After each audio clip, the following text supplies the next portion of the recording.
विद्यार्थी मित्रांनो, आज आपण मराठी या विषयात प्रकल्प शिकणार आहोत. काय शिकणार आहोत? प्रकल्प. प्रकल्पासाठी आपल्याला एक चौकट करावी लागते आणि त्या चौकटीतल्या वेगवेगळ्या डिझाईन्स असतात. तुम्हाला ज्या ज्या पद्धतीने ही डिझाईन्स टाकता येईल त्या पद्धतीने तुम्ही त्या डिझाईन टाका.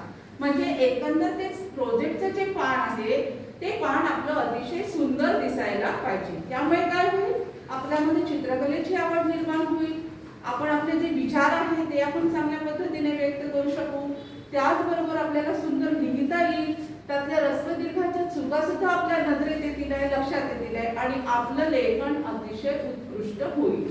यासाठी आपल्याला दररोज एक प्रोजेक्ट करणं अत्यंत गरजेचं आहे. आज मी तुम्हाला प्रोजेक्ट दिला. प्रोजेक्टचा विषय काय प्रांजली?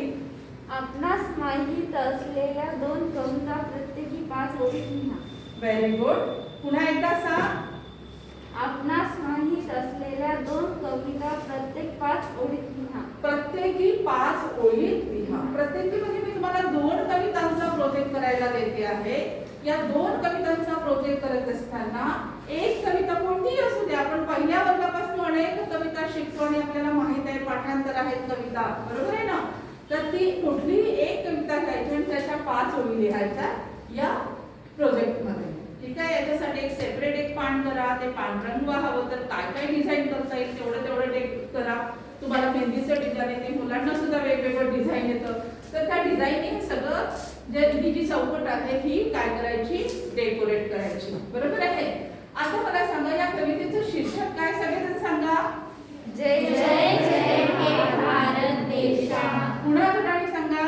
जय जय हे भारत देशा. जय जय हे भारत देशा. यामध्ये आपण दोन ओळी लिहिलेल्या आहेत. तू नव्या जगाची आशा, जय जय भारत देशा.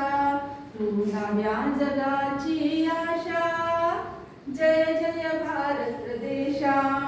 तपोवनातून तुझ्या उजळली उपनिषदांची वाणी.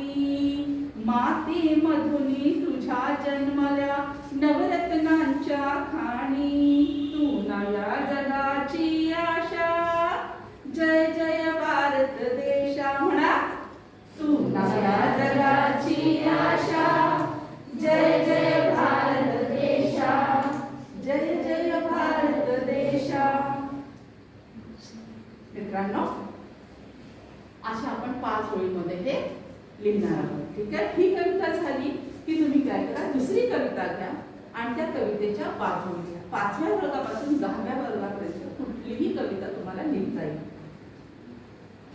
यामुळे तुमचं लेखन सुंदर होणार आहे. हे सुलेखनाची पहिली पायरी आहे. सुलेखन म्हणजे सुंदर लेखन. कळलं? Thank you so much.